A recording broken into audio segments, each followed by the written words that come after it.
You know, lately I've been thinking a lot about Rob Lucci. You guys know me. As a bona fide hater, it makes me so happy to see him flounder about on Egghead Island trying to prove that he's really like that. But it got me thinking about the time that Luffy and Lucci first met, and that's just gotta be hilarious from Lucci's perspective. Which is what I want to talk about today, so buckle in, guys, because today we are talking about what might be my favorite arc in all of One Piece. Or at least the start of my favorite arc, because I think Enies Lobby is the climax that we all look forward to. Whatever, it doesn't matter. Water 7's awesome. And today we are gonna talk about it, but before we get to Rob Lucci and how much I hate him, we need to take a look at the events that happened as soon as the Straw Hats got to Water 7. And to do this, we can look at the events of Water 7 through the eyes of a character that, no doubt, he must have been so confused when everything was happening. And that person is the mayor of Water 7 himself, Iceberg. Now, Iceberg's got a pretty sweet gig. He is the president of the shipbuilding company as well as the mayor of Water 7. Everybody loves him. Like, you will not find a single person in town that does not like Iceberg. And he does a pretty good job. He's a very good leader. But yeah, Iceberg's got it pretty good as of right now. So imagine being Iceberg when suddenly you get a call from your gatekeeper, Kokoro. She calls you up and she's frantic. She's like, Iceberg, it's that damn frog again. He's trying to fight the train. Also, a bunch of crackheads are here now. And so Iceberg gets the news about the giant frog fighting the train again, which is apparently just something that happens every Thursday. And of course, he is more alarmed by the crackhead pirates that are trying to get into Water 7. So of course, Iceberg is like, okay, well, obviously I don't want them in here.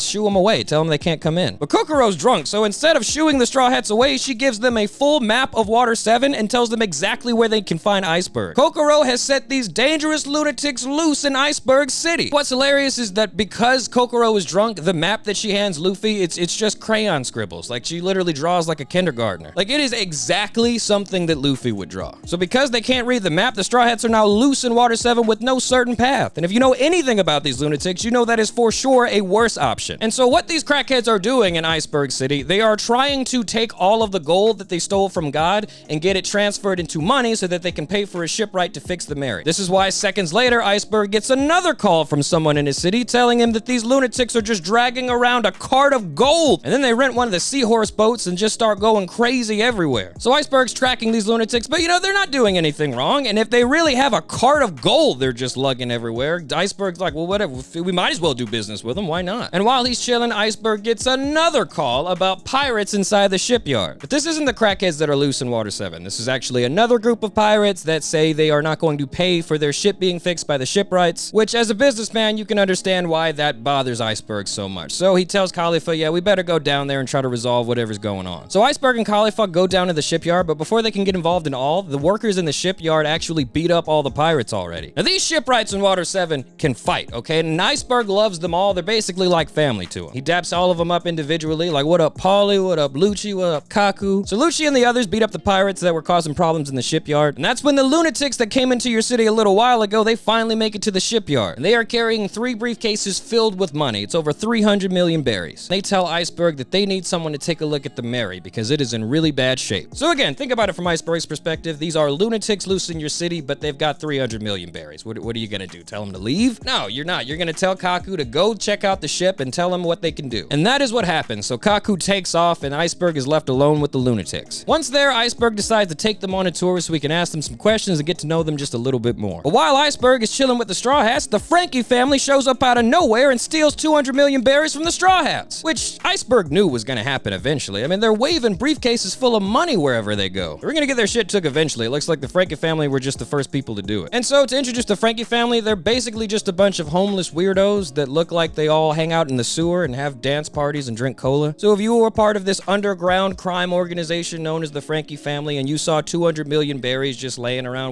that amount of money is gonna change your dirty homeless life forever, okay? You're definitely gonna jack it. So the Straw Hats, of course, go after the Franky family, but before they can beat them up, Paulie, one of the shipwrights, actually intervenes and he beats up the Franky family for them and returns their money. Well, no, that's a lie. He didn't return it. He was actually just beating them up so that he could take the money for himself and then hit up Crocodile's casino to satisfy his crippling gambling addiction. But luckily, Lucci jumps in too and makes Paulie give the money back. All right, well, I'm glad we got our money back. Whoa, hey. What the hell are you looking at, man? What's up? Got a problem? Cuckoo! No problem here, Mr. Mugiwara. I'm just happy to help. I didn't ask you a damn thing, bird. I'm talking to Mr. Silent Protagonist over here. What's up? You trying to pick a dialogue option? Relax, crackhead. That's just Rob Lucci. He's all right, trust me. This shipyard wouldn't be half as effective if he wasn't here. So is this what you do? You just let other people talk for you? That's selfish and conceited. I don't like you. Cool, I really don't know what I did to provoke this. I don't got any problems with you, bird. Just fly away. Because if you keep trying to defend your boy, I'm gonna have to make me some pigeon nuggets. All right, everybody just calm down and listen to this, okay? I was technically the one who saved your money, all right? So if you really want to thank me for doing that, how about you give me 10%? All right, it really would go at least 100. Whoa, hey, whoa.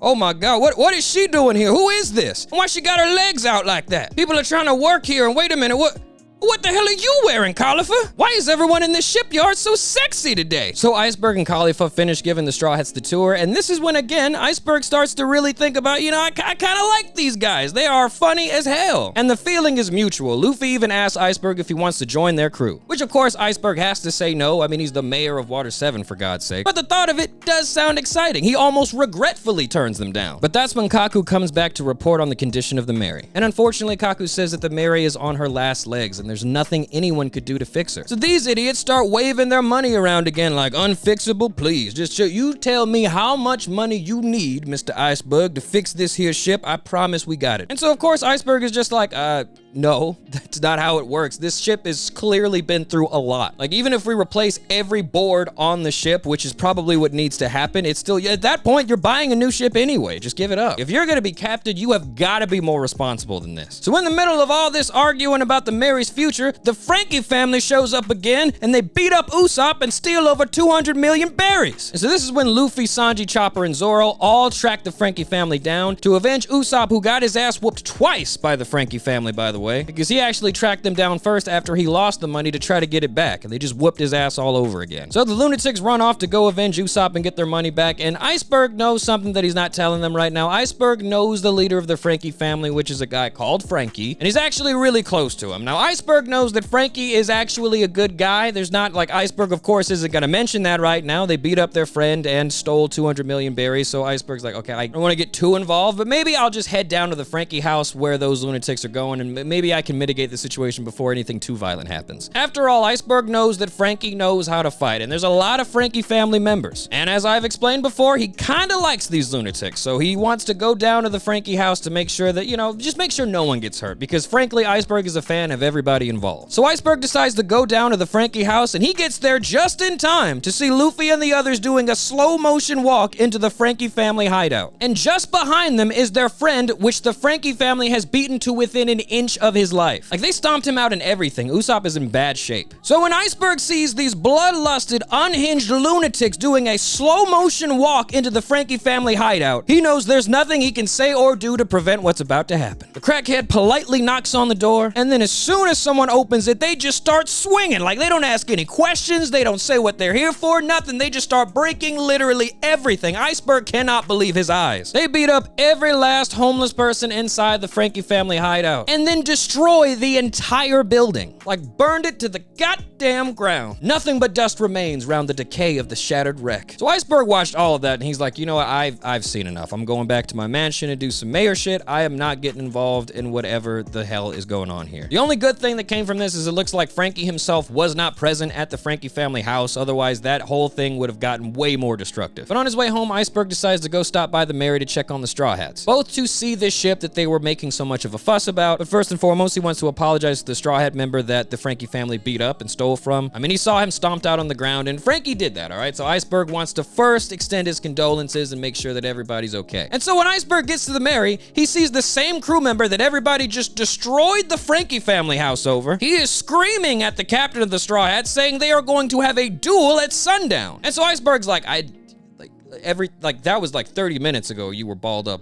on the ground over there. What happened between now and 30 minutes ago that you know, maybe this is just what they do. Maybe they're so crazy, every time the sun goes down, they run the ones with each other. Maybe that's what's going on. So Iceberg decides to wait it out to see if this is serious before he actually talks to the Straw Hats. But Iceberg still thinks there's no way this is a serious fight. Like, they just beat up over 100 homeless people to save this guy. But when the duel starts, it is a very serious competition. Even the captain is surprised. He looks thrown off every time the long-nosed guy attacks him. And I gotta say, Luffy had to be pissed. Like, he must must have been pissed. Like, imagine being Luffy in this fight. You are fighting Usopp, and he is fighting harder than he has ever fought on any island that you guys have been to. Like, where is this energy when we are fighting for our lives and all those other islands, Usopp? Like, is it just prep time? Do we just need to give you prep time and that's all we need for you to lock in like this? But eventually, Iceberg watches as Captain Crackhead gives the long-nosed guy one good punch, and then it is all over. The captain then just starts crying, and in fact, everybody on the ship starts crying. It looks like the ship itself starts crying. Iceberg is just like, maybe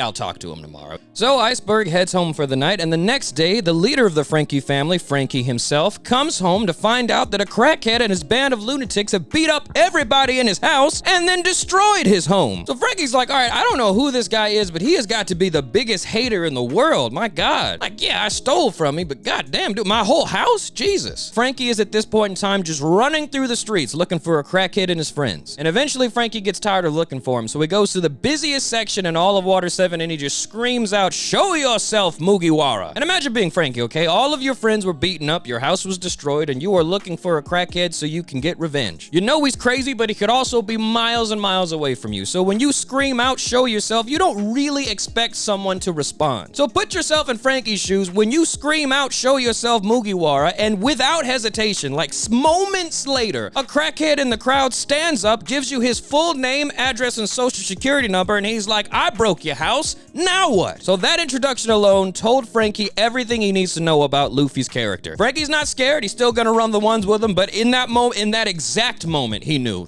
he's crazy. He's insane. But Franky's really like that too, so he jumps down and they start fighting a little bit. And during their fight, this is when Luffy realizes that Franky is actually a cyborg. So Luffy and Franky are fighting all across Water 7, destroying everything that they can, until finally the fight is interrupted by Paulie, Lucci, and all the other shipwrights from the shipyard. They jump in and attack Luffy, saying that last night Iceberg was shot inside of his home. And when he woke up, he said that the person that attacked him was a person in a mask and Nico Robin of the Straw Hat Pirates. So all the shipwrights start beating up Luffy because they think he is responsible for the attempted assassination. So frustrated, Luffy runs to Iceberg's house to get more answers and see why people are saying that he's trying to knock him off. And at this point, an angry mob is formed because, again, everybody loves Iceberg and they think Luffy tried to kill him. So that lunatic does not discriminate. He's giving everybody the hands. But finally, Luffy breaks through all the crowds, making it to Iceberg's mansion so he can ask questions about Robin. What's up with all these lies I'm hearing? Why you got beef with Robin? What do you mean? They shot me last night. That's my beef. And she's a part of your crew, so I want you to tell me why you guys want to knock me off. Iceberg, think about it. You've known me for like a day at this point, right?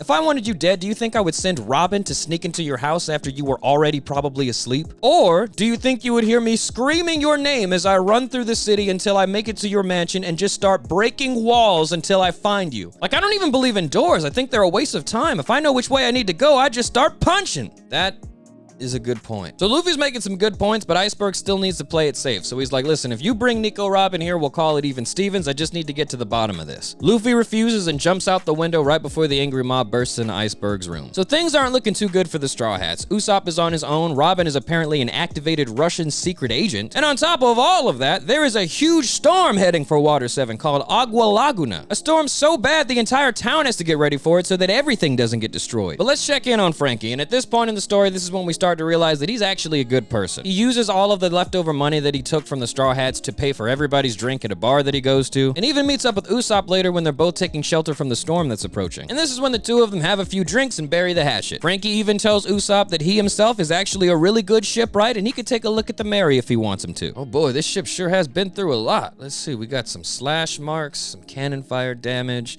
and the floor here is just gone. It looks like it. Wait a minute. Did you guys ride this ship into the fucking sky? Yeah, but only like once. This ship is literally held together with thumbtacks in a dream. So Franky gives Usopp the explanation that he never got from any of the shipwrights earlier and breaks down exactly why the Mary cannot be fixed. And it's in that moment that Usopp understands just how wrong he was to doubt Luffy. So Franky and Usopp are having a bro moment. Meanwhile, the Straw Hats are being chased around all of Water 7. It's hilarious. They eventually decide to head back to Iceberg's house to look for Robin, and this is when everybody just gets split up and Luffy's dumbass gets stuck in between two buildings. In the most ridiculous situation, like it's so fun. How did you get there, man? And no, it's extra funny because the explanation he gives for why he's there is, quote, "I was trying to jump off buildings like in Fast and Furious." So there you have it. He's blaming Vin Diesel for him being in this ridiculous situation. Truly the stupidest person I've ever seen in my entire life. I love him so much. But meanwhile, back at the mansion, Iceberg is shocked to see that Nico Robin and the mask guy from earlier, well, they are back again to finish the job. But this time they're accompanied by even more masked people. So all these assholes walk into the room and they say that they're actually looking for the blueprints of the ancient weapon Pluton, which Iceberg has, and he's been suspecting that that's what they've been after this whole time. But before he can process that, these low-down, dirty bastards take off their masks, and Iceberg realizes that they're actually the shipwrights that he's been knowing for almost a decade. Kaku, Lucci, Bruno, even his secretary, Khalifa. They were all agents undercover trying to steal the blueprints for Pluton, and then they were gonna knock Iceberg off and blame it on the Straw Hats. So Lucci's evil villain-looking ass explains all of this to Iceberg, and I know he was hot. I know he was pissed. I know he was looking at him like, you're evil? I thought you were just autistic. I thought you used the bird to talk because you have crippling social anxiety. What the hell, you've been evil this whole time? Lucci clarifies that they are with the secret agency CP9, and like I said earlier, their whole mission has been trying to get these blueprints, and they knew that they needed to knock Iceberg off once they got those. And based on their intel, they know that if Iceberg doesn't have the blueprints on him, he would give them to someone that he trusts. And they know, because they've been getting to know Iceberg for this long, they know that the person that he would give them to would most likely be Paulie. But they already caught up to Paulie, and they beat him up, and they realize that he does not have the real blueprints. So they interrogate Iceberg some more, and to everyone's surprise, it's not Paulie that has the blueprints, but it's actually Franky, the half-naked robot person. But Iceberg always keeps that thing on him, so he gets ready to shoot. But before he does, he has to know why Nico Robin is helping them. I mean, she is the demon child. Everything that he knows about Nico Robin suggests that she would never work with the world government in a million years. And that's when Robin reveals that she is doing all of this to save the Straw Hats. She is getting an ancient weapon for the world government that's probably gonna doom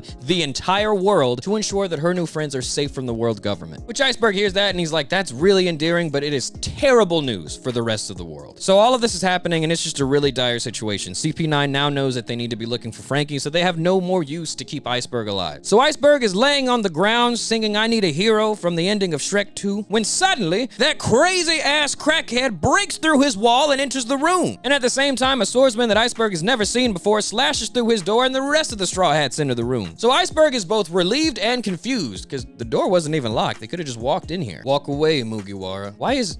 Oh, please, God, tell me you're evil. Please tell me you're the main bad guy of this arc. I don't even want to know the context of what's going on right now, okay? You opened your mouth, and I'm about to crash out. So Luffy and Zoro start fighting, but it looks like Lucci and Kaku are in a whole other league. All of CP9 does a team attack on Luffy, and Zoro moves in to help, but unfortunately, no one on CP9 is black, so Zoro can't win. They whoop everybody's ass before they can even talk to Robin. And after everybody's already whooped, Lucci decides to flex on him a little bit and show everyone his leopard form. He does this to show Luffy how vast the gap is between them and that there's no way Luffy could ever beat Lucci, which is something that becomes really funny sooner than you think, but whatever. Like, he is feeling himself so much, he takes this time to educate everybody on zone devil fruits and why they're the best devil fruit you can have, which, again, is so funny when you know the truth of the situation. Look, no spoilers, but Lucci's an idiot. But obviously, Luffy doesn't care who you are or where you come from, all right? He's still swinging on you. So he punches that leopard bastard right in the face, but unfortunately, Lucci is in another league at this point in the story. Lucci whoops everybody and sends Luffy and Zoro flying into the city. So Rob Lucci and the Goon Squad set Iceberg's mansion on fire and then go off into the city looking for Franky and the blueprints for Pluton. They find Franky and Usopp, beat both of them up, and take them hostage, put them on the sea train headed towards Eni's lobby so that they can interrogate them later. And just because he's an asshole, Rob Lucci even sends the Mary crashing into the sea, like they're for no reason. Like, he just does it because he wants to hurt Usopp a little bit more. Sometime later, Iceberg finally wakes up outside of his mansion. Luckily, he was able to escape, as well as the rest of the Straw Hats, and he wastes no time telling them what they don't know about the situation, like what Robin's true intentions are. And immediately, Nami is relieved, like, thank you for telling me that, Iceberg. We can win now. And Iceberg's a little bit confused because he's like, you know, I just saw him whoop everybody. What do you mean? But he decides to go with Nami to look for Luffy and Zoro anyway. And when they finally find Luffy and Zoro, they are in the funniest positions imaginable. Luffy is stuck in the same place he was before, and Zoro was stuck in a chimney for some reason. It's like, how the what happened? And they never give an explanation for that. The last thing we see of Zoro, Lucci sent him flying and he was in water.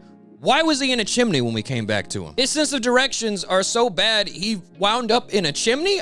Jesus Christ, that might be the best Zoro gets lost joke, actually. But yeah, Luffy is stuck in between the same two buildings, and I know in this moment, this is when he learned Gear 2. Luffy's stuck in between these two buildings while a massive storm is coming into town, and after all of these horrible things have just happened to him, his best friend left the crew after he crashed out on him for something that wasn't his fault. He has to say goodbye to the Mary because she can't go on. Robin flat out told everybody decided that they'll never see each other again. Like in Luffy's mind, he just lost 3 crew members, the Mary, Usopp, and Robin, and he just got his ass beat by a leopard. Like I know he was pissed in between those 2 buildings. Any face he could put to the hatred that he was feeling, oh, he was putting it there, and he was definitely thinking about Rob Lucci. And all of that made his blood start to boil, and that's when Gear 2nd happened. I actually know this for a fact because when Nami finds Luffy and she explains to Luffy, hey, Robin loves us. She's doing all of this because she wants us to live. She is sacrificing herself for us. That is the last straw. Luffy channels all of that hatred and he pushes the buildings that he was stuck between apart. So Iceberg sees the crackhead Hercules and he's like, you know what, we can't let them get those blueprints, and I love Franky. Look,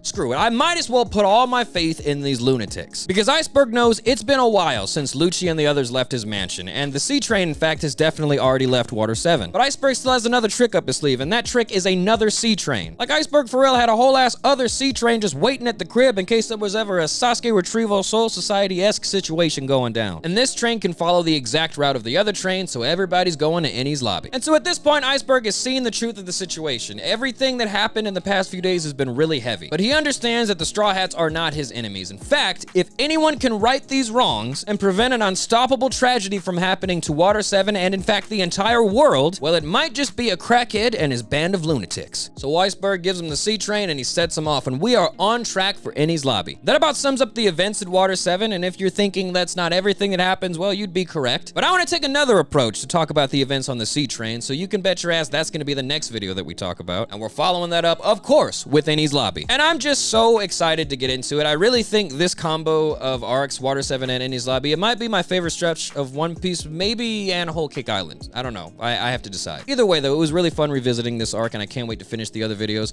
Quick aside, though, another video that I'm working on is actually a video about our boy Jimmy Scoops. This video came out because of the Council of Goof over on my Patreon. I asked them which video they would want to see first between Water 7 and Jimmy Scoops' video, and I think Naruto and Bleach were in there too, and Water 7 won it. To be honest, I was really pulling for Jimmy because the next video on him is going to be Big Mom's Tea Party. It's going to be him, Big News Morgans, and Stussy. That's going to be really funny. I've been writing them all together, so I really just put the pedal on Water 7 to get it finished. But look, screw it. Look, check out this. That was done by the awesome and amazing Tenguki Arts. Look at this. Look at our boy Jimmy Scoops. And there's Big News Morgans and Stussy. Like, I am so ready to talk about the hilariousness that happens at Big Mom's Tea Party from the perspective of the real protagonists in my eyes, Jimmy Scoops, Big News Morgans, and Stussy. But it wasn't in the stars, so I'm definitely going to get the Sea Train is hilarious. That's going to be the next video that we have on the channel. That's going to be out next to round out Water 7. And then if I'm really feeling it, we're going to do Eni's lobby, and then we're going to put the Jimmy Scoops video out. But, you know,